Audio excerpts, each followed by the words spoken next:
আসসালামু আলাইকুম, আমি সুমনা কিচেনে আপনাদেরকে স্বাগতম। দেখুন, এখন আমি আজকে কলমি শাক ভাজি করব। কলমি শাক ধুয়ে নিলাম, এখানে পেঁয়াজ রসুন দিয়ে কয়েকটা কালো জিরা দিয়ে ভাজা ভাজা করে নিচ্ছি।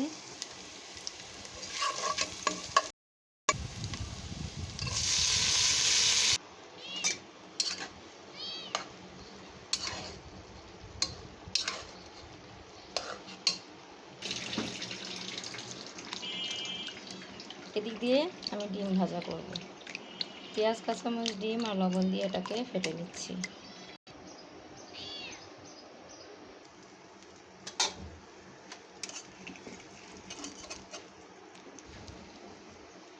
আলহামদুলিল্লাহ গাইস, দেখুন 4টা ডিম মাশাআল্লাহ কত সুন্দর বড় হয়ে ফুলে উঠেছে।